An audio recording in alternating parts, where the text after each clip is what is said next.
Hola, buen día. El día de hoy nos toca a nosotros hablar sobre las estrategias de prevención de neumonías asociadas a la ventilación. Pues mi nombre es Marta Karina Alvarado Negrete, enfermera especialista en pediatría, que actualmente me encuentro en el área de unidad de cuidados intensivos del UCI, aquí en el Hospital General de Silao. Mi nombre es Brenda Berenice Rodríguez Delgado. Actualmente estoy como encargada de la unidad de terapia intensiva de aquí también del Hospital General de Silao. Les vamos a hablar acerca de los cuidados de enfermería en prevención de las neumonías asociadas a la ventilación mecánica. Como objetivo general, tenemos conocer las intervenciones de enfermería oportunas en la prevención de las neumonías asociadas a la ventilación mecánica en el paciente adulto, pediátrico y neonato del Hospital General de Silao y así reducir a la incidencia de infecciones asociadas a la atención de la salud. Dentro de la introducción tenemos que actualmente la humanidad enfrenta una transición epidemiológica en la que las enfermedades infecciosas tienen gran relevancia en las estadísticas mundiales. Las infecciones asociadas a la atención de la salud representan un problema de salud pública en el mundo. Son las primeras causas de muerte debido a infecciones adquiridas en el hospital, con gran impacto en los estándares de seguridad con los que se conduce cada centro hospitalario, ya que condicionan, como ya sabemos, mayores tasas de mortalidad, mayor incremento en el costo social de años de vida potencialmente perdidos, mayor aumento de disminución de vida saludable por muerte prematura o vivos con discapacidad, incrementa los días de hospitalización y un incremento en el costo hospitalario o gasto económico.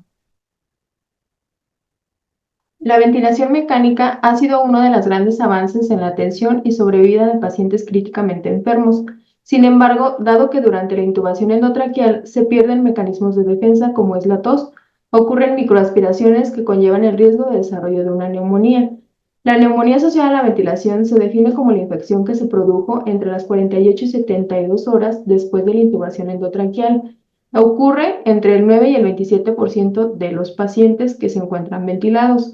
Se asocia con un aumento significativo de la mortalidad, el uso prolongado de antibióticos intravenosos y una mayor dependencia de la ventilación mecánica y la prolongación de las estancias hospitalarias en unidad de cuidados intensivos. En Latinoamérica se reporta como el tipo de infección asociada a la atención de la salud más frecuente, con tasas de 43,67 sobre 1000 días ventilador, mientras que en México se han reportado tasas de 47 sobre 1000 días ventilador en la UCI, con una alta mortalidad que varía entre el 20 y el 50%. Los microorganismos con frecuencia son endógenos, que vienen de la microbiota bucal, pero también pueden ser exógenos, a menudo provenientes del equipo respiratorio contaminado. De acuerdo con el último informe de las unidades ROVE, los patógenos más comunes en las neumonías asociadas a la ventilación fueron bacilos gram negativos, que se reportaron en más del 60% de los casos y donde destacan por su frecuencia la Pseudomonas aeruginosa, Acinetobacter baumannii y la Klebsiella pneumoniae. Se ha estimado que más de la mitad de los casos de las neumonías asociadas a la ventilación se pueden prevenir mediante la aplicación de paquetes de prevención, por lo que su implementación resulta fundamental en todas las unidades hospitalarias. En un estudio que encontramos de la intervención de enfermería en la ventilación mecánica de cuidados intensivos, un estudio controlado aleatorio de este año 2023, se encontró que los pacientes con lesión cerebral aguda tienen un alto riesgo de desarrollar neumonía asociada al ventilador por los días de hospitalización, por los días ventilador y tiene más prevalencia en lo que son los hombres.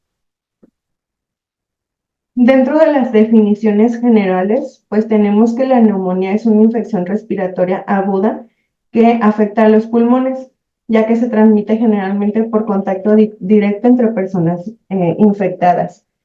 Y pues la neumonía asociada a la ventilación mecánica, como ya lo comentamos anteriormente, es una complicación pulmonar que se va a desarrollar posterior a las 48 a 72 horas de la intubación endotraqueal en pacientes que están sometidos a ventilación mecánica.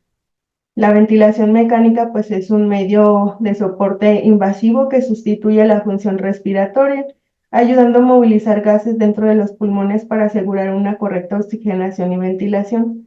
por medio de un equipo externo conectado directamente al paciente, por medio ya sea de un tubo endotraqueal o una cánula de traqueostomía.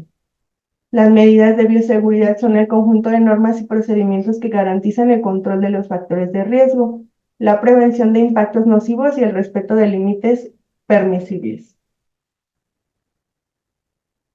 Como aspiración endotraqueal, encontramos que es un procedimiento mediante el cual se introduce un catéter cubierto por un manguito de plástico flexible a la vía aérea traqueal artificial para retirar las secreciones, suprimiendo la necesidad de desconectar al paciente del ventilador mecánico para efectuar la aspiración. Es una de las intervenciones que más se realizan y también ha sido considerada una de las intervenciones más contaminantes, de acuerdo a nuestra guía de práctica clínica del 2015 del CENETEC, que son intervenciones de enfermería para la prevención de la neumonía asociada a la ventilación mecánica.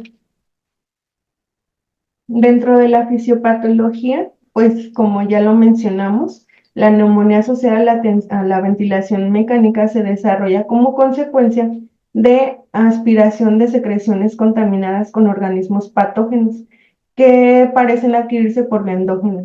Estos patógenos alcanzan la vía distal mediante el reflujo y la aspiración mecánica de contenido gástrico contaminado, y también mediante la inoculación repetitiva de secreciones de la vía aérea superior hacia el árbol traqueobronquial distal. En la génesis de las neumonías asociadas a la ventilación participan microorganismos que acceden al parénquima pulmonar de diferentes formas, como podemos apreciar en la imagen. Como número 1 sería aspiración de secreciones procedentes de orofaringio de contenido gástrico colonizado. Como número 2, contigüidad, que es la formación de biofilm en el tubo endotraqueal o en la cánula de traqueostomía. Número 3, directamente por el interior de la vía aérea artificial sin previa colonización en relación con la manipulación incorrecta durante la intubación o aspiración de secreciones. En este podemos mencionar que muchas de las ocasiones cuando vamos a intubar a un paciente no tenemos las medidas de prevención en cuanto al uso de cubrebocas, uso de guantes, uso de campos estériles. Es importante tener en cuenta que debemos de manejar, aunque tengamos un paciente en urgencia, tenemos que usar el equipo completo para la prevención de las infecciones y la contaminación de dispositivos respiratorios. Como número 4 sería la vía hematógena, que es en el torrente sanguíneo. Dentro de la etiología de las neumonías asociadas a la ventilación, pues se da de dos formas. La temprana, que siempre va a ocurrir dentro de los primeros 5 días posteriores a la intubación endotraqueal. Generalmente, esta neumonía se da por patógenos sensibles como el Streptococcus pneumoniae, el Haemophilus influenzae y el Staphylococcus aureus sensible a la meticilina.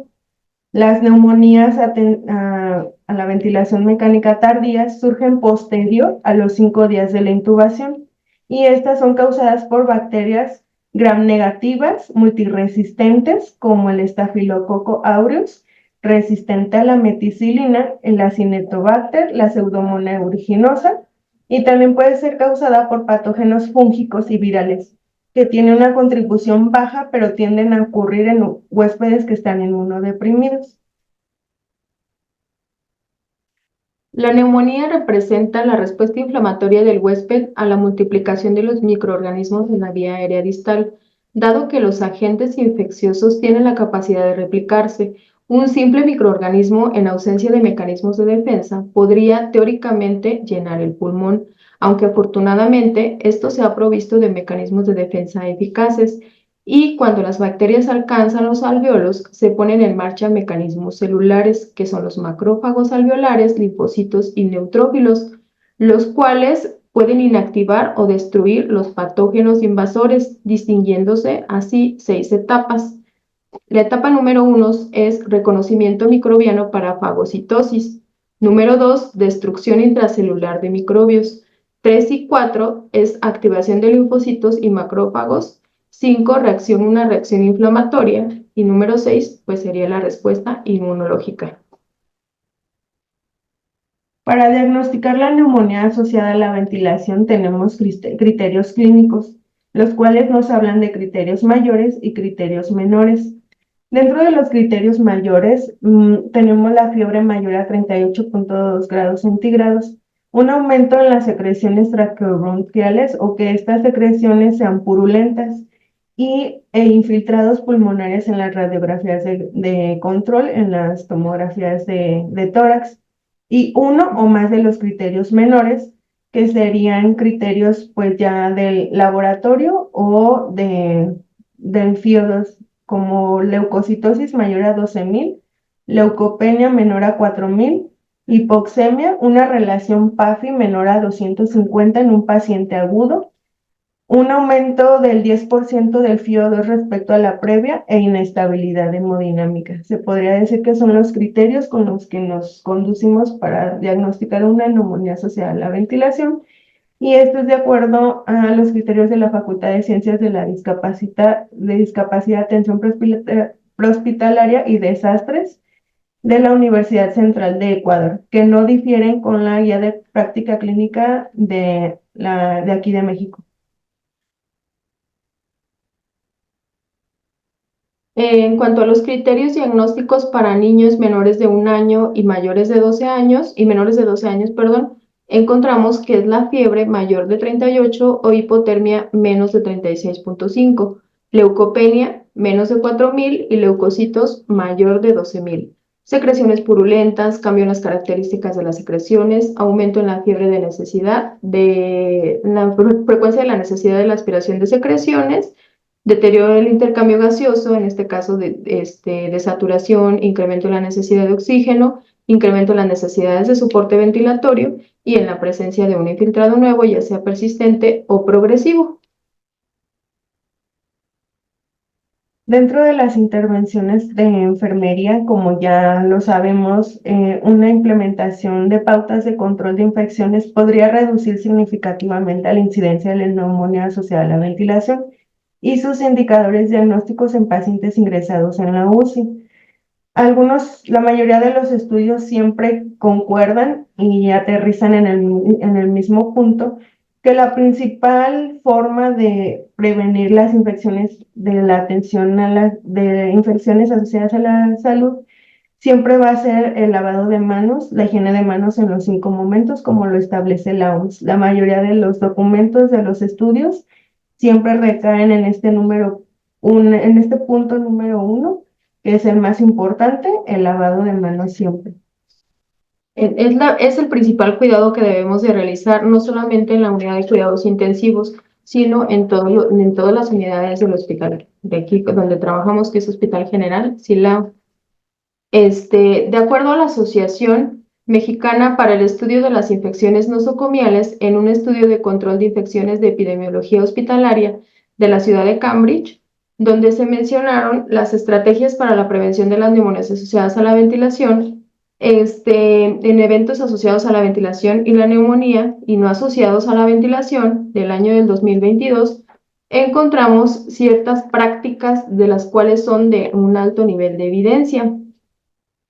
Este documento actualiza las estrategias para prevenir la neumonía asociada a la ventilación que se habían publicado en el año 2014. Como ya lo mencionó Brenda, este documento se actualizó en el año 2022 dentro de las prácticas esenciales que están dentro de un paquete de prevención para las infecciones asociadas a la atención de la salud. En este sentido, previniendo las neumonías asociadas a la ventilación. Y son ciertos puntos, ciertas prácticas que se deben de seguir para reducir esta infección asociada a la atención de la salud. Como unidad hospitalaria debemos de tener un paquete de prevención de las neumonías asociadas a la ventilación. Nuestro objetivo, aparte de informar a ustedes acerca de este paquete, es aterrizarlo un poquito más a las áreas críticas o a las áreas que manejan, en este caso, pacientes ventilados, pues para tener el orden y así disminuir las infecciones asociadas al ventilador. Como número 1, que son las prácticas esenciales de nivel alto de evidencia, encontramos que es prevenir la intubación o la reintubación. En este caso, pues priorizar medios no invasivos según la gravedad del paciente, como la mascarilla no invasiva, puntas nasales, cánulas nasales de alto flujo. Ya en dado caso que nuestro paciente se complique, pues necesitamos pasarlo con un apoyo ventilatorio con tubo endotraqueal. Entonces, para esto, los cuidados de enfermería que debemos de realizar con nuestros pacientes ventilados es el mantener la fijación del tubo endotraqueal para prevenir las extubaciones no programadas. Muchas de las ocasiones nos ha sucedido que los pacientes se nos extuban porque la fijación no está correcta. En este caso, la fijación de nuestro tubo endotraqueal principalmente es responsabilidad de enfermería. Entonces, enfermería es quien tenemos que corroborar que nuestra fijación esté correcta, la posición del tubo esté correcta, en este caso que sea perpendicular a nuestro paciente, que esté central, en la parte central, como lo podemos apreciar aquí en la imagen, y en este caso tenemos el sujetador, en este caso tenemos sujetador, pero cuando no tenemos, posteriormente el personal de inhaloterapia nos va a informar acerca de una fijación estandarizada con la técnica no convencional. En el caso de los adultos podemos apreciar la imagen y en el caso de los pediátricos o neonatos, siempre corroborar el sitio de la posición del tubo endotraqueal por distancia, nariz, trago, +1. Se recomienda el uso de la cafeína para la apnea del prematuro dentro de las 12 horas posteriores al nacimiento para facilitar la extubación. Otro de los cuidados de enfermería con nuestro tubo endotraqueal es aspiración de secreciones. Posteriormente les vamos a hablar no de la técnica, pero sí los cuidados de enfermería en cuanto a la aspiración de secreciones y evitar relajantes neuromusculares. Ahora nos recomiendan y tiene mucha evidencia no usar midazolam, pero sí usar propofol y pues evitar los relajantes neuromusculares como tal. Como número 2 es prever la nutrición enteral temprana versus parenteral. En cuanto a los cuidados de enfermería, es vigilar la sonda nasogástrica o sonda orogástrica, según el caso, en su instalación y antes de cada toma. Como práctica ya en la unidad de cuidados intensivos, pues nos ha tocado que tenemos que corroborar la sonda que esté instalada, porque muchas de las ocasiones se instala, pero no se verifica que esté correctamente instalada y pues iniciamos nuestra alimentación y pues no está bien instalada. Entonces necesitamos siempre corroborar que esté muy en la posición adecuada. Y como número 2, verificar el estado de composición de la alimentación. En algunas ocasiones llega la dieta en proceso de descomposición. Tal vez no sabemos cuánto tiempo tardó en llegar nuestra dieta de cocina a nuestro servicio o en el servicio, a lo mejor alguien la recibió y no tenemos los tiempos óptimos para la administración, entonces siempre verificar el estado de composición de la alimentación. En el adulto, verificar la identificación correcta del paciente con la indicación médica. Siempre hacer nuestra doble verificación. Y aquí recordando las acciones esenciales estandarizadas que ya conocemos, que es como número 1, identificación correcta del paciente. Siempre nombre completo con fecha de nacimiento y nuestra indicación médica para ver si nuestra dieta es la correcta.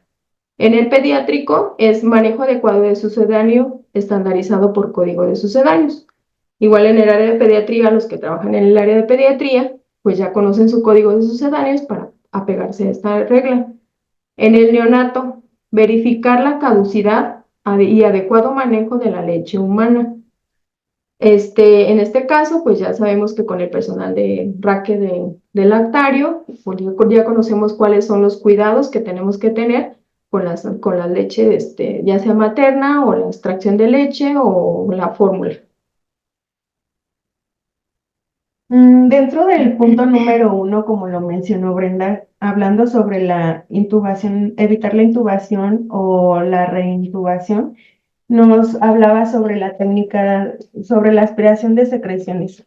En este sentido, no hablaremos sobre como tal la técnica, puesto que posteriormente se verán en otras sesiones, pero dentro de nuestros cuidados de enfermería es muy importante que antes de que realicemos esta técnica, verifiquemos que tengamos a la mano todo el material necesario, verificar que el aspirador esté empotrado, esté funcional, porque sucede que en el momento requiere el paciente la aspiración y el aspirador no está funcionando, no están las tomas correctas, en ocasiones en lugar de estar al vacío están conectadas al aire médico, entonces son tiempos que perdemos dentro de la aspiración, cuando desde que llegamos a recibir nuestro paciente que está bajo ventilación mecánica, verificar todos estos puntos que nos restan tiempo del aspirador, pues tener guantes desechables estériles, la solución fisiológica, jeringas de 10 mililitros, no para instilar, porque recordemos que están ya prohibidos los lavados bronquiales, es más que nada la instilación para enjuagar la sonda de aspiración. Sondas de diferentes calibres, pues nuestra solución antiséptica, el riñón, la jalea, las gafas de protección, el cubrebocas, la bolsa autoinflable, que nuestra toma de oxígeno esté funcional, conectarla a los litros correctos de acuerdo a si es un adulto, un pediátrico, un neonato. Es importante la elección de la sonda de succión adecuada. Recordemos que esta sonda la tenemos que elegir de acuerdo a nuestro tubo endotraqueal. Esta sonda no debe de rebasar los 2 veces el diámetro del tubo endotraqueal, es decir, si tenemos en el caso de los neonatos un tubo del 8, no debería de pasar 2 veces el diámetro, o sea, en este caso le quedaría, mm, perdón, un tubo endotraqueal de 3, pues sería del 6, una sonda de aspiración del 6. Un tubo endotraqueal del 4, una sonda de aspiración del 8. Un tubo endotraqueal del 3.5 igual a la sonda del 8. En los adultos es un tubo endotraqueal del 8, una sonda de aspiración del 16, no rebasar 2 veces el diámetro del tubo, pues para evitar la lesión de la mucosa de la tráquea. Y pues introducir la sonda de acuerdo a los centímetros. Siempre es muy importante verificar cuántos centímetros tenemos dentro del tubo endotraqueal y cuántos centímetros van a ser los que introduzcamos en nuestra sonda de aspiración. Es decir, si nuestro tubo endotraqueal en un adulto está en el 23, estas sondas del circuito cerrado, la ventaja es que vienen graduadas, entonces ahí tenemos la forma de verificar que el 23 pues no rebase los 23 que están dentro de nuestro paciente o a lo mucho 1 centímetro más. Es importante que dentro de nuestro cuidado podamos hacer esta verificación con el personal a quien entregamos en la recepción de los pacientes, cuántos centímetros están dentro del tubo y a qué número de la graduación de la sonda vamos a introducir. Podemos hacer una marca para que no rebasemos este límite. En el sentido de los neonatos, pues también las sondas de aspiración están graduadas por colorcito. Es importante pues también que si ya identificamos en qué número vamos a introducir la sonda, vienen por colores, entonces se alcance a apreciar. Entonces puede que tal vez el tubo endotraqueal esté en 9 centímetros en la comisura del bebé. Dentro de esos 9 centímetros, suponiendo que ya ese es el tubo, está en 9 centímetros hasta aquí. De los 9 centímetros de la comisura del bebé, vamos a contar los centímetros desde la comisura hasta donde llega la Y del circuito, que es donde nos queda nuestra punta roma, nuestra punta distal de la sonda de aspiración. Entonces los 9, suponiendo que de los 9 de la comisura hasta acá son 5, se suman 9 más 5 y aquí es donde vamos a verificar el total de los centímetros. Suponiendo que del 9 que quedó en la comisura más 5 son 14, la sonda de aspiración vamos a llegar aquí hasta el 14, que es donde hace la conexión. Si quedó en el color morado, en el color lila, a partir de ahí identificamos que nuestra sonda no debe de rebasar el color lila. Y en este sentido le podemos comentar a nuestros compañeros del siguiente turno que nuestra sonda de aspiración llega hasta el color lila para no rebasar estas marcas y que sea un cuidado para nuestra aspiración y no lesionar la mucosa de, del paciente. Y es importante también verificar la succión de la toma de aspiración. En los adultos la succión debe de estar de 80 a 120 milímetros de mercurio, en niños pediátricos 90 a 110 y en neonatos de 80 a 100 milímetros de mercurio, para evitar la succión enérgica que pueda dañar a nuestra mucosa de la tráquea, que después son pacientes que están sangrando, pero no es porque tengan un sangrado activo, una hemorragia pulmonar, sino que fue una mala técnica dentro de la aspiración. La posición adecuada del paciente, verificarla siempre. Tiene que estar la cabecera de 30 a 45 grados. En los neonatos, en los bebés que están en la UCI es más complicado verificar los grados de la elevación de la termocuna, pero, más sin embargo, sí hay formas en las diferentes marcas de las termocunas de elevar la cabecera del paciente para no tenerlos en decúbito supino, ya que el decúbito supino los expone a un riesgo mayor de que toda la condensación de los circuitos se vaya al paciente. Los circuitos y el tubo endotraqueal, como ya lo mencionó Brenda, el tubo endotraqueal en posición perpendicular y los circuitos de aspiración, los circuitos del ventilador, perdón, tienen que estar hacia abajo, en un nivel más bajo de la cabeza del paciente, precisamente para evitar que las secreciones o que la condensación de los circuitos se vaya hacia él. Evitar que estos circuitos estén por encima del nivel del paciente, ya que de repente con los brazos dejamos los circuitos en una posición elevada y esto hace que por gravedad la condensación baje al paciente. Es importante también el tiempo de la aspiración, menos de 15 segundos para evitar que se pierda PEP o FIO2.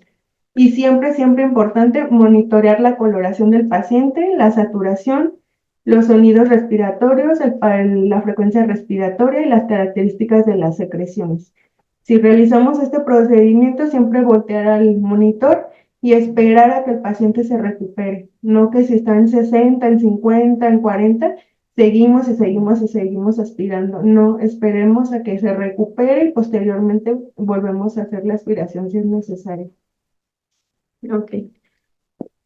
Retomando un poco el punto del mantenimiento de la fijación del tubo endotraqueal, en el adulto es importante la identificación correcta de nuestro tubo. En hombres se recomienda un tubo del 8 a 8.5, en mujeres de 7 a 7.5. Identificar siempre a qué altura se encuentra en comisura nuestro tubo. ¿Cómo vamos a saber que está en la altura correcta? El calibre del tubo lo multiplicamos por 3. Si tiene un tubo del 8, 8 por 3, 24 y a la altura del 24. No encontramos mucha evidencia acerca de algunas fórmulas. Existen más fórmulas en cuanto a la correcta selección del tubo. Pero en este caso, pues, quien está de líder de nuestra vía aérea, ya sea un anestesiólogo, médico intensivista, médico general, el que esté siempre a cargo del líder de tu vía aérea, pues es quien va a identificar correctamente nuestro tubo. Cuidados de enfermería, nos corresponde el vigilar a qué altura siempre se encuentra nuestro tubo y, por ejemplo, lo que decíamos a la línea media y la fijación correcta. ¿Ok? Y el momento, como lo menciona Cari, en la aspiración de secreciones, por ejemplo, si tenemos un tubo del 8, pues vamos a tener una sonda de 16 French. Por ejemplo, tubo del 8 le toca el doble de la sonda para aspirar, que es 8 por 2, 16, de 16 French. Entrar, como lo vemos y como lo mencionó Cari, todos los tubos se encuentran graduados. Vamos a entrar para aspirar y esperar que nuestros números coincidan. Una vez que los números coincidieron, como aquí podemos alcanzar a ver, coincidió y entramos 2 centímetros más. Así podemos abarcar. Cuando entramos 2 centímetros más, vemos hasta dónde sale un poquito más nuestro tubo. Y de esta parte hasta donde llegamos, no es hasta donde tope, es hasta donde contamos 2 centímetros más y vamos saliendo de forma lenta y con movimientos giratorios, ¿sí? sin tener que dañar a nuestro paciente. Y como comenta, siempre ver nuestro monitor, vigilar nuestro paciente y con la succión y la presión adecuada. Dentro de las complicaciones que podemos encontrar cuando aspiramos a nuestros pacientes es infección. Si no tenemos el manejo adecuado con nuestros campos estériles, nuestro uso de guantes, cubrebocas, el manejo adecuado con nuestro material, pues vamos a encontrar infecciones. Hemorragia o sangramiento, hipertensión o hipotensión, hipoxemia, un paro respiratorio, atelectasias o broncoespasmo. ¿Qué contraindicaciones o precauciones debemos de tener en pacientes con epiglotis, pacientes con fractura de base de cráneo, una hemorragia nasal, laringoespasmo, infarto de miocardio o broncoespasmo? ¿Cómo vamos a reconocer que nuestro paciente requiere la aspiración de secreciones? Recordemos que la aspiración de secreciones es una técnica invasiva en la que lesionamos si no lo hacemos de manera adecuada y en la que podemos provocar o hay mayor riesgo de condicionamos al paciente a muchas cosas. Entonces, no es nada más aspirarlo porque quiero entregar a mi paciente sin secreciones al tubo, al turno siguiente, no. O no nada más es porque para que mi compañero, mi compañera, no diga que no lo hice. Entonces es una técnica que tiene sus indicaciones. ¿Cómo lo vamos a identificar? Pues primero, por lo más clínico, lo más objetivo, pues que hay una desaturación de oxígeno. El paciente pues está bien, comienza a desaturarse, mantenía ciertos límites del ventilador y mantenía saturaciones en rangos objetivos, pero de repente comienza a desaturarse, pues es momento de observar y evaluar qué sucede. Puede que ya se condensó los circuitos, ya tiene secreciones, entonces por eso es que se satura. Auscultando los sonidos respiratorios, ya puede ser por crepitantes, por estertores, porque son visibles las secreciones en el tubo endotraqueal, porque hay una caída del volumen minuto, un aumento de la presión pico de la vía aérea y, como ya lo mencioné, crepitantes a la auscultación. Son las formas en las que nos damos cuenta que nuestro paciente requiere la aspiración de secreciones. Por eso es que es por razón necesaria, no nada más porque cada hora lo voy a estar haciendo. Entonces también vigilando el monitor es como nos vamos, el ventilador es como también lo podemos ver dentro de la gráfica de flujo tiempo. Si vemos dentro de la expiración hay los dientitos como de sierra, es porque en el flujo hay en los circuitos, puede que sea por dos cosas, porque los circuitos están condensados o porque tiene secreciones mi paciente. Y como lo vemos en la gráfica color verde, ahí en la expiración están los, Dientes los de cierre. dientes de cierre que me indican que mi paciente tiene secreciones o que es por la condensación de los circuitos.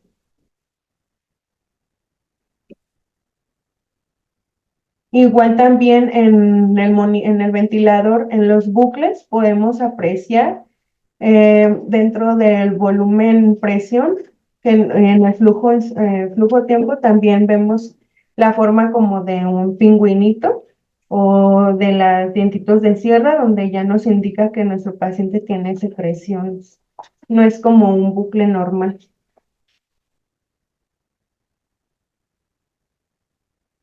Como número 3, en las prácticas esenciales con nivel alto de evidencia podemos encontrar que los cambios de circuitos ventilatorios son por razón necesaria.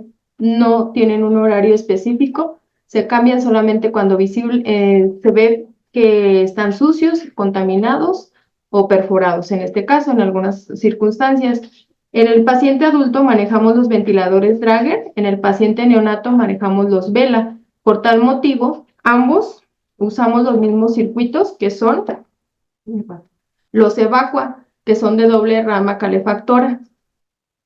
Dentro de los cuidados de enfermería tenemos que verificar la correcta instalación de los circuitos ventilador-paciente. Muchas de las ocasiones, como lo podemos apreciar en la imagen, no están bien conectados de la unidad térmica con el ventilador o de los circuitos con el paciente. Cambio de circuitos, como los mencioné, por razón necesaria, y siempre coordinarnos con el personal de inhaloterapia, porque ellos son los que nos facilitan el equipo para su instalación, y mantener libre condensación con la temperatura adecuada, en este caso son 37 grados, y notificar al personal de inhaloterapia en caso necesario. Muchas de las ocasiones, la unidad térmica nos falla porque no tiene buena condensación, la temperatura ambiente cambia, el paciente tiene fiebre, muchas circunstancias, pero siempre notificarlo con el personal de inhaloterapia para que nuestra unidad térmica pues no llegara a fallar o haga cambio de ella. En el caso del neonato, pues igual, pero solamente con nuestros ventiladores velo.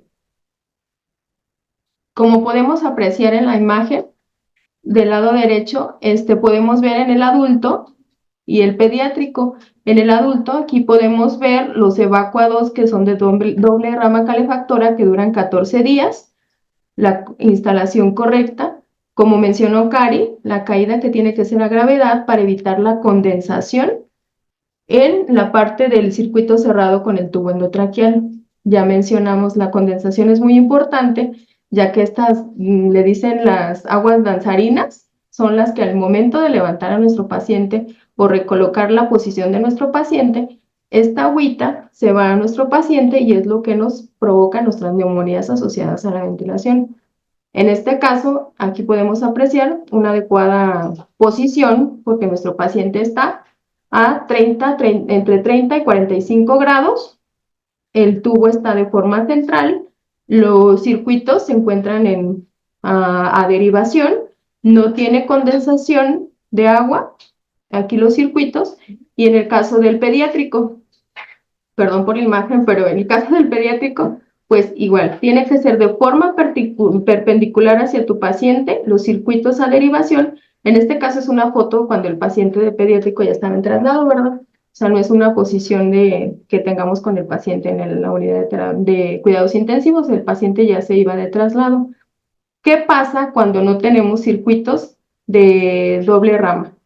Usamos los circuitos de anestesia con nariz artificial. Nos ha sucedido que usamos estos circuitos y los tenemos que usar sin unidad térmica, pero para ello usamos una nariz artificial.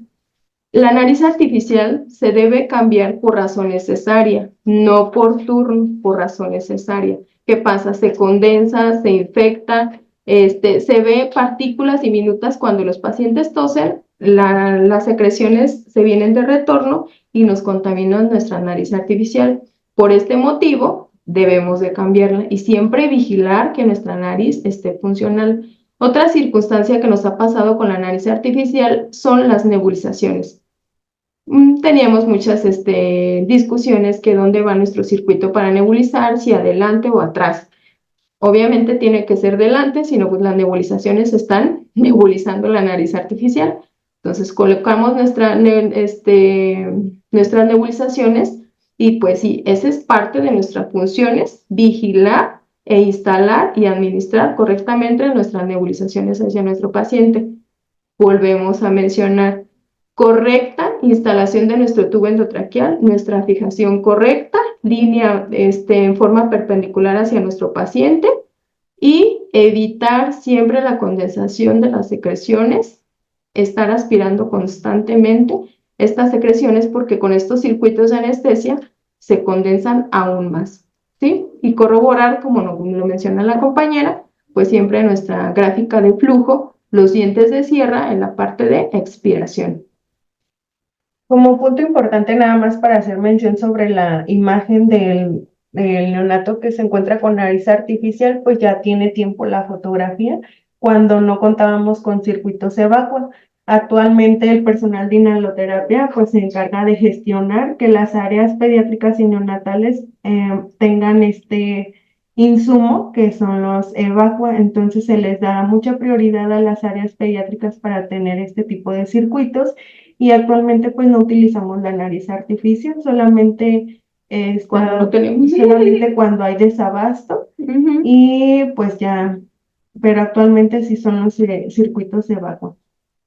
Actualmente en las temporadas de invierno nos ha sucedido que los circuitos de doble rama calefactora no funcionan correctamente. Los proveedores nos mencionaron que deberían de funcionar, pero realmente hemos tenido algunas fallas. Por eso sí es importante nuestra vigilancia, la correcta temperatura, siempre vigilar que esté a 37 grados, que nuestra agua bidestilada que le conectemos hacia nuestra unidad térmica siempre esté fluyendo, no presionar en el área del agua inyectable, sino dejar la derivación y ella sola hará su proceso. Y siempre verificar que esté encendida porque en ocasiones sucede que conectamos una nebulización al paciente, apagamos la unidad térmica para evitar que se dañe durante la aspiración, pero se nos olvida volver a encenderlo y es muy importante ya que mantiene la humedad y la calefacción de este aire que entra en la vía aérea del paciente. Dentro de las prácticas esenciales, todavía siguen siendo prácticas esenciales, pero estas ya tienen un nivel de evidencia moderado, ya que son prácticas que tienen un gran impacto en la disminución de las neumonías, la atención, neumonías asociadas a la ventilación, pero hay poca evidencia de estos puntos que les vamos a comentar a continuación. Uno de ellos es minimizar la sedación. De acuerdo a los protocolos de destete de sedación, sabemos que manejamos los niveles de sedación, RAS, Ramsay, tanto en adultos, pediátricos, neonatos. Entonces, esta práctica esencial nos dice que vayamos vigilando a diario la descalación o el destete de la sedación, interrumpirlo si es posible a diario usando pues las escalas de sedación. Siempre y cuando nos coordinemos obviamente con el médico, bajo indicación médica, pero ir vigilando que se puede ir destetando el paciente, porque sabemos que entre más esté sedado, y como lo mencionó Brenda anteriormente, dentro de los relajantes neuromusculares, pues va a condicionar al paciente a una mayor estancia con el ventilado, entonces es importante ir minimizando la sedación. Dentro de estos cuidados de enfermería, pues disminuir el uso de benzodiazepinas y evitar el uso de relajantes musculares. Lo más recomendable pues sería como que el propofol porque es el sedante que dura menos tiempo en el paciente en desecharlo. No se recomienda la sedación de forma rutinaria, solamente bajo indicación médica y casos excepcionales en el neonato. Por lo regular, tenemos prematuros extremos o neonatos que están bajo ventilación mecánica, pero no los tenemos sedados, solamente que sí se requiera por alguna situación en especie. Mantener la condición física es otro de los puntos. Esto se menciona más como en los adultos, que se comience la movilización temprana y los programas de ejercicios, pues ya en conjunto con el personal de enfermería y rehabilitación, ir viendo la manera en que los pacientes de las terapias de medicina interna vayan haciendo una movilización temprana y ejercicios para que tengan una mejor condición física y pues evitar la sobrecarga de líquidos, ya que esta nos mencionan los estudios de este estudio de Cambridge, que una sobrecarga de líquidos aumenta en cierto por ciento las neumonías asociadas a la ventilación. Y pues vigilar nuestras entradas y salidas, los ingresos, egresos, nuestros balances que sean lo más posible negativos para que se evite la sobrecarga hídrica. La movilización temprana del paciente crítico, pues con los ejercicios activos. El otro punto es la higiene de cavidad oral. Anteriormente, pues hay estudios que mencionan acerca de la clorexidina al 2% y todos hablaban sobre que la higiene de cavidad oral con la clorexidina era lo mejor para reducir las neumonías asociadas a la ventilación. Y sí, hasta cierto punto, sí las reducen, pero como ya lo mencionamos, este es una práctica de nivel moderado porque sí tienen un impacto en la reducción de las neumonías, pero hay poca evidencia. Y esta evidencia nos menciona que aumenta la mortalidad el uso de la clorexidina. Entonces, este estudio lo que nos dice es que lo más importante, como ya lo vimos en la fisiopatología, que las bacterias primero comienzan dentro de la boca y estas son las que colonizan el tubo endotraqueal, pues en los adultos es el barrido, el cepillado de dientes es lo más importante, quitar la placa dentobacteriana con el cepillado y el barrido es lo más importante en el adulto. En los pediátricos, en los neonatos, nos mencionan las asociaciones dentales en Estados Unidos que en los pediátricos, en cuanto empiezan a brotar los dientes y son pacientes que están intubados, ya podemos comenzar a hacer la limpieza de la cavidad oral. Si ya son niños escolares, preescolares que tienen su dentadura completa, pues igual el cepillado de los dientes, pero inmediatamente aspirar el contenido para evitar que se vaya al paciente. Y en los bebés, en los neonatos prematuros, siempre que tengamos un paciente intubado, tengamos la precaución de hacer la higiene de cavidad oral con agua bidestilada. Lo importante tanto en los adultos, niños y neonatos, es pues la higiene de la cavidad, así sea con agua bidestilada, solución fisiológica, en los adultos pues el cepillado, el barrido de dientes, y en los neonatos o prematuros, la limpieza de la cavidad oral con una gasa estéril, con agua bidestilada, todas la mejilla, evitar que se hagan las telitas de las capitas en los labios, retirarlos porque también son una fuente de colonización, mantener los labios húmedos e hidratados en todos los pacientes, adulto, pediátrico, neonato, y pues una evidencia también pues alta es que podemos utilizar el enjuague bucal nada más como impregnado en las gasas para mantener la hidratación de los labios. Pero en los neonatos sí utilizar siempre agua bidestilada, solución fisiológica con nuestras gasas estériles, nuestros guantes y hacer la limpieza de la cavidad para evitar que se haga el biofilm en el tubo endotraqueal. Como complemento, igual cada cuando vamos a hacer nuestra limpieza de nuestra higiene de la cavidad oral, no es igual que la aspiración de secreciones por tubo endotraqueal por razón necesaria. Tiene que ser la guía de práctica clínica de las intervenciones de enfermería nos menciona que son cada 4 horas, pero este nuevo estudio de Cambridge del 2022 nos menciona que mínimo se tiene que hacer una vez por turno. Entonces, eso sí tiene que ir programado dentro de nuestra rutina por turno en nuestros cuidados con pacientes con apoyo ventilatorio. Una vez por turno y siempre que vamos a aspirar, si nuestro paciente también tiene secreciones endotraqueales, siempre comenzar por cavidad oral. Cavidad oral, corroborar nuestro neumotaponamiento, limpieza de nuestra cavidad oral y posterior aspiramos secreciones por tubo endotraqueal. Como nivel bajo, encontramos que dentro de estas prácticas esenciales sería elevación de la cabecera. Sabemos todos, bueno, todos tenemos el conocimiento que debemos de tener a nuestro paciente de 30 a 45 grados. Sin embargo, no hay evidencia que el tener a nuestro paciente de 30 a 45 grados disminuya las neumonías asociadas al ventilador.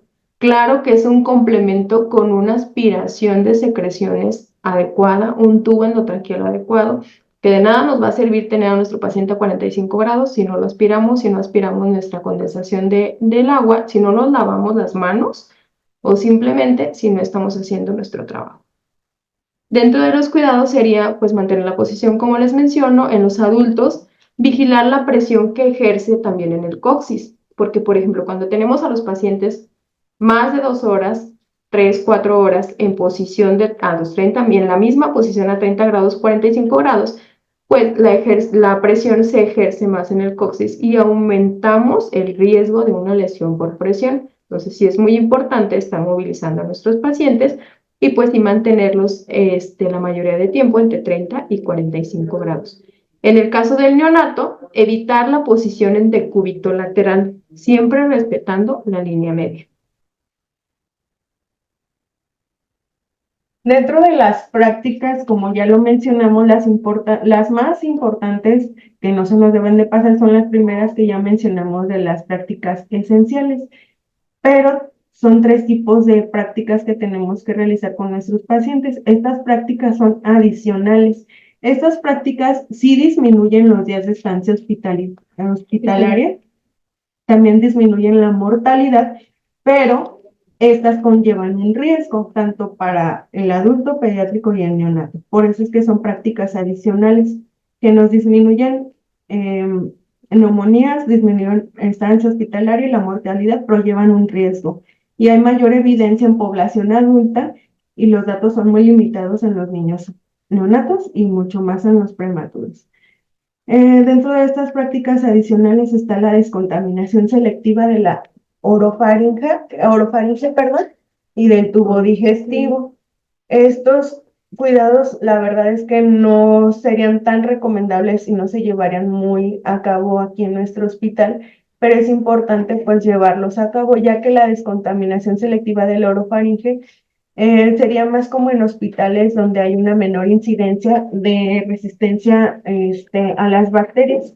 Y la mayoría de los hospitales aquí en México tenemos bacterias multiresistentes, entonces, por lo tanto, no se llevaría como a cabo en los hospitales de aquí en nuestro país. Pero es importante pues conocer que existe esta práctica y pues mantenernos actualizados. La segunda práctica adicional es el uso de tubo endotraqueal con drenaje de secreciones subglóticas. Este se recomienda más en pacientes que sabemos que van a tener una estancia hospitalaria larga o en pacientes que son postquirúrgicos. Desde un principio que ya identificamos que nuestro paciente va a ser de estancia hospitalaria larga, se tendría que prever el uso de este tubo de drenaje de secreciones subglóticas para evitar reemplazarlo, ya que podría, en este sentido me refiero a que llega un paciente a urgencias y se coloca un tubo endotraqueal convencional, pero posterior a las horas nos damos cuenta, nos percatamos que sí contamos con este tubo de endotraqueal con drenaje de secreciones. Sería lo más recomendable evitar reemplazarlo por querer cambiarlo al tubo endotraqueal de secreciones subglóticas, ya que nuestro punto número 1 de las prácticas esenciales dice evitar la intubación o la reintubación. Entonces, si ya está intubado nuestro paciente, evitar reemplazarlo en caso de una urgencia, ya que aumentan los días de estancia hospitalaria y las neumonías asociadas a la ventilación por la reintubación. Si se contara con el insumo dentro del hospital, se tendría que requerir la capacitación del personal sobre este insumo. Y dentro de los pediátricos y los neonatos no existe tubo endotraqueal con drenaje de secreciones subglóticas para menores de 6 años.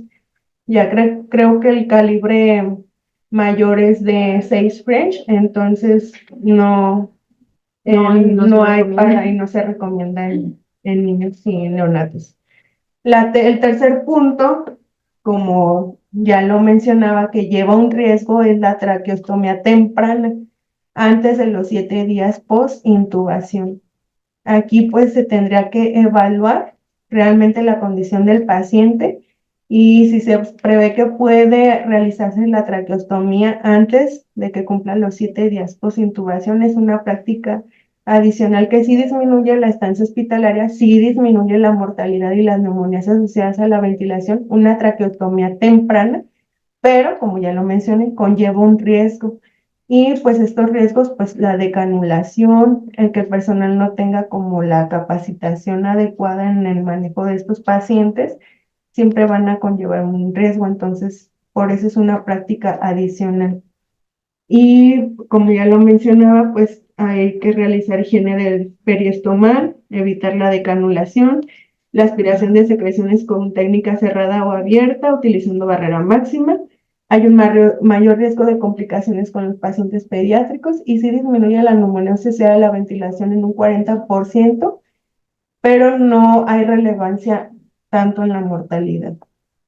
Y el uso de sonda pospilórica. Este solo es en pacientes con intolerancia gástrica y debe de ser instalada por un personal calificado y competente. Las prácticas que no deben de ser consideradas de rutina no disminuyen las neumonías asociadas a la ventilación, ni los días hospitalarios, ni los días con ventilación mecánica. Dentro de estas prácticas encontramos por número 1 control automatizado de la presión del manguito. Tanto en la guía de práctica clínica del 2015 de las intervenciones de enfermería, algunas sí menciona en específico que debemos de medir el neumotaponamiento en nuestros tubos, pero realmente no hay evidencia de estos. Por eso se mencionan como prácticas que no deben de ser consideradas de rutina.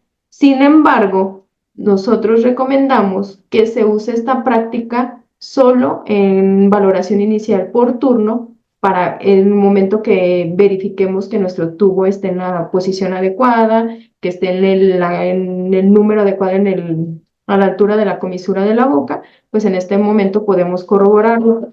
No todos los servicios cuentan con ello. En terapia sí contamos con el manómetro, como se los presento en el video.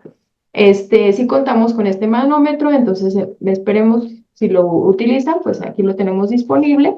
Y la medición del neumotaponamiento es de 20 a 30 milímetros de mercurio. En el neonato, en la actualidad no se utiliza tubo endotraqueal con balón de neumotaponamiento en nuestra unidad hospitalaria.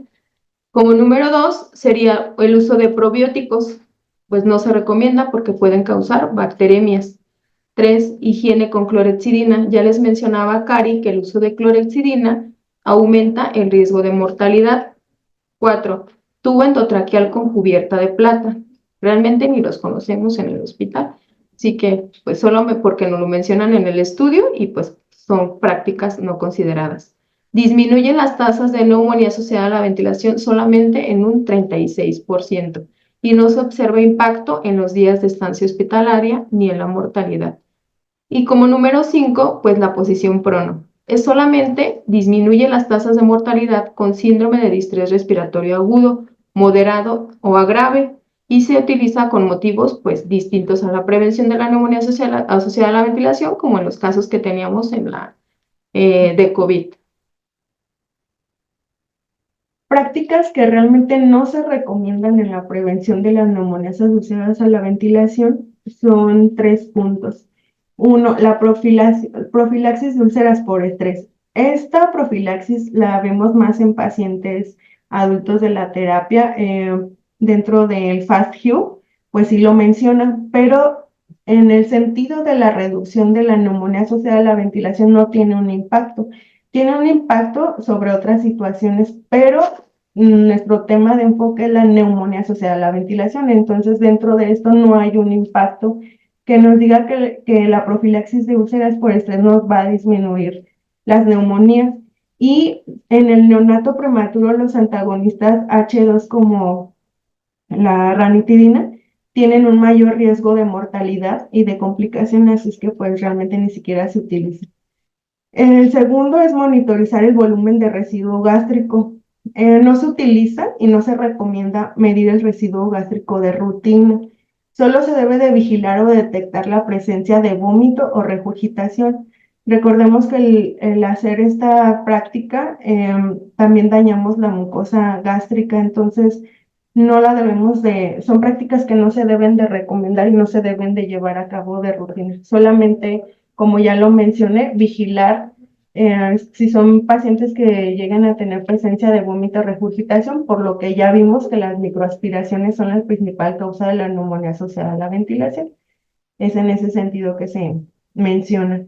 Y el inicio de la NPT, como lo mencionó Brenda en las prácticas esenciales, se prevé que deba utilizarse la alimentación enteral antes que la parenteral. Esto porque si entendimos la fisiopatología y la génesis de las neumonías asociadas a la ventilación, también por vía hematógena es que entre más esté nuestro paciente invadido, más va a tener el riesgo de presentar las neumonías. Es por eso que se prefiere la nutrición enteral antes que la NPT. Y nos dice que el inicio antes de las 48 horas de la ventilación mecánica aumenta la mortalidad y las infecciones asociadas a la atención de la salud. Por lo regular, la NPT se deja cuando son pacientes que tuvieron un periodo de hipoxia, como el intestino está en isquemia, son pacientes que se dejan en ayuno por esos días, pero es importante recalcar que la nutrición entera también disminuye el riesgo de una infección asociada a la atención de la salud. Y la NPT pues se dejaría solamente en casos de pacientes que son posquirúrgicos, de alguna cirugía abdominal, es que no se puede realizar la nutrición enteral, pero no se recomienda mucho que se inicie NPT dentro de las primeras 48 horas post-intubación.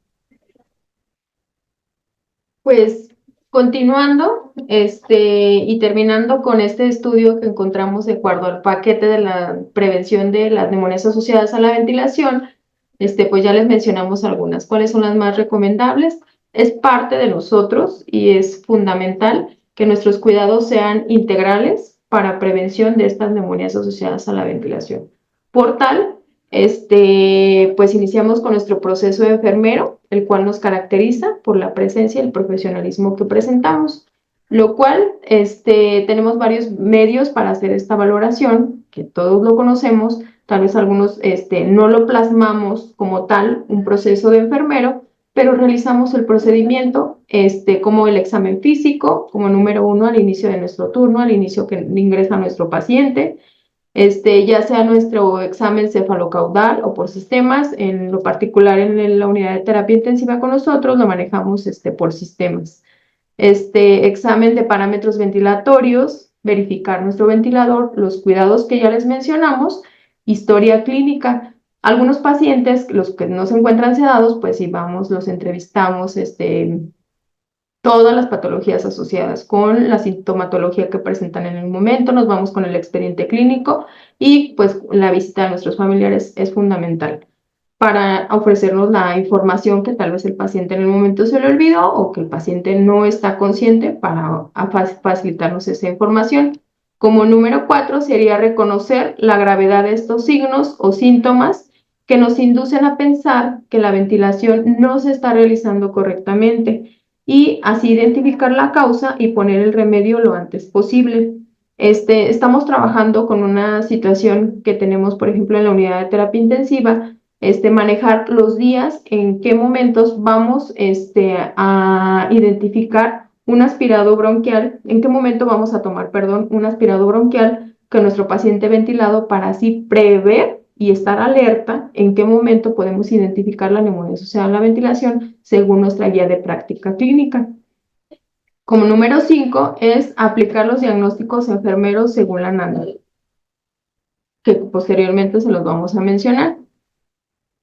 Dentro de nuestros objetivos de la atención de enfermería, tanto a los pacientes con ventilación mecánica invasiva y no invasiva, pues es conservar la permeabilidad de las vías respiratorias, ya sea aspirando las secreciones, mejorando la tos, la posición, aumentar la eficacia ventilatoria por la posición, el alivio del dolor, ejercicios respiratorios, el drenaje postural, asegurar que nuestro paciente tenga un suministro de oxígeno cuando se requiere, la oxigenoterapia de acuerdo a necesidad del paciente, disminuir las demandas corporales de oxígeno y reducir al mínimo la ansiedad o la angustia del paciente, pues para mejorar su ventilación. Dentro de las etiquetas diagnósticas del NANDA les vamos a mencionar las principales que se pueden manejar en el paciente con apoyo ventilatorio: limpieza ineficaz de la vía aérea, patrón respiratorio ineficaz, deterioro del intercambio gaseoso, deterioro de ventilación espontánea, riesgo de aspiración o riesgo de asfixia. Y es muy importante hacer mención que dentro de estas prácticas, de estas estrategias, de este estudio que se realizó en la Universidad de Cambridge, aparte de las neumonías asociadas a la ventilación, también nos dan pautas o medidas para los pacientes que no tienen ventilación invasiva o que tienen ventilación no invasiva como CPAP, oxígeno por mascarilla, por cánulas nasales o que no tienen apoyo de oxígeno, son prácticas que recomiendan para evitar que este paciente sea un paciente potencial que llegue a una neumonía asociada a la ventilación posteriormente. Dentro de estas nos menciona que verifiquemos siempre pues su patrón respiratorio, la mecánica respiratoria. Desde que ingresa un paciente al servicio de urgencias, el servicio de medicina interna que no tiene manejo ventilatorio, pues estar muy al pendiente de su patrón respiratorio. El aseo de la cavidad oral siempre debe de ser en todo paciente, no solamente en los que están bajo ventilación mecánica invasiva, también pacientes probablemente geriátricos que ingresaron al servicio de urgencias por otra patología, pero siempre estar al pendiente del aseo de la cavidad oral porque es una de las causas de las neumonías asociadas a la ventilación, el cepillado de dientes por razón necesaria, el aseo bucal en todos los pacientes, diagnosticar y controlar la disfagia. Este es un punto importante a todos los pacientes que no tienen manejo ventilatorio. Proporcionar la movilización temprana, también nos lo menciona dentro de las prácticas esenciales en pacientes con ventilación invasiva, pero también debe de ser en los pacientes que no tengan apoyo ventilatorio. Y pues para la realización o verificar una neumonía a la atención de la salud, pues siempre nos piden también la toma de aspirados bronquiales, pues para dar el diagnóstico. Pero este estudio nos menciona estos puntos también en pacientes que no están con apoyo ventilatorio. Pues comenzando con las conclusiones de nuestra presentación, la neumonía asociada a la ventilación es la infección nosocomial cuya tasa de mortalidad es muy superior respecto a las demás, siendo la principal causa de muerte entre los pacientes ingresados en unidad de cuidados intensivos. Produce una gran repercusión tanto para el paciente debido al alto índice de mortalidad como para los costos sanitarios, puesto que supone un incremento en la estancia hospitalaria, así como un mayor número de pruebas diagnósticas y de medidas terapéuticas. Y dentro de las mismas conclusiones, pues nos damos cuenta que la prevalencia de las infecciones nosocomiales es un indicador de la calidad de nuestra atención que estamos prestando a nuestros pacientes como profesionales sanitarios. Sabemos que es un indicador de calidad y por ello es muy importante reducir al máximo el número de casos de infecciones nosocomiales. Con respecto a todo esto que mencionamos, nuestra intención es que con no como tal vamos a llevar a cabo el paquete, porque tendría que ser como un protocolo estandarizado entre todo un equipo para que se haga, pues, estandarizado en todo el hospital. Pero es muy importante que llevemos estos puntos para verificación y prevenir las neumonías asociadas a la ventilación. Y para disminuir estas infecciones asociadas a la atención de la salud. Son puntos que si los abarcamos de manera muy a fondo, son muy largas, pero creo que si hacemos énfasis en qué es lo más importante dentro de nuestro cuidado como personal de enfermería, podemos reducir en una cantidad considerable las neumonías asociadas a la ventilación. Implica el compromiso y el trabajo multidisciplinario de todo el servicio, médicos, enfermería, inhaloterapia. Todos somos un conjunto, todos somos un equipo y si todos trabajamos de la misma manera podemos reducir estas infecciones. Y pues con esto la intención es pues que se realice un programa para llevar a cabo estas estrategias, por lo cual se planea su aplicación en todas las áreas que atienden pacientes con ventilación mecánica invasiva dentro de esta institución.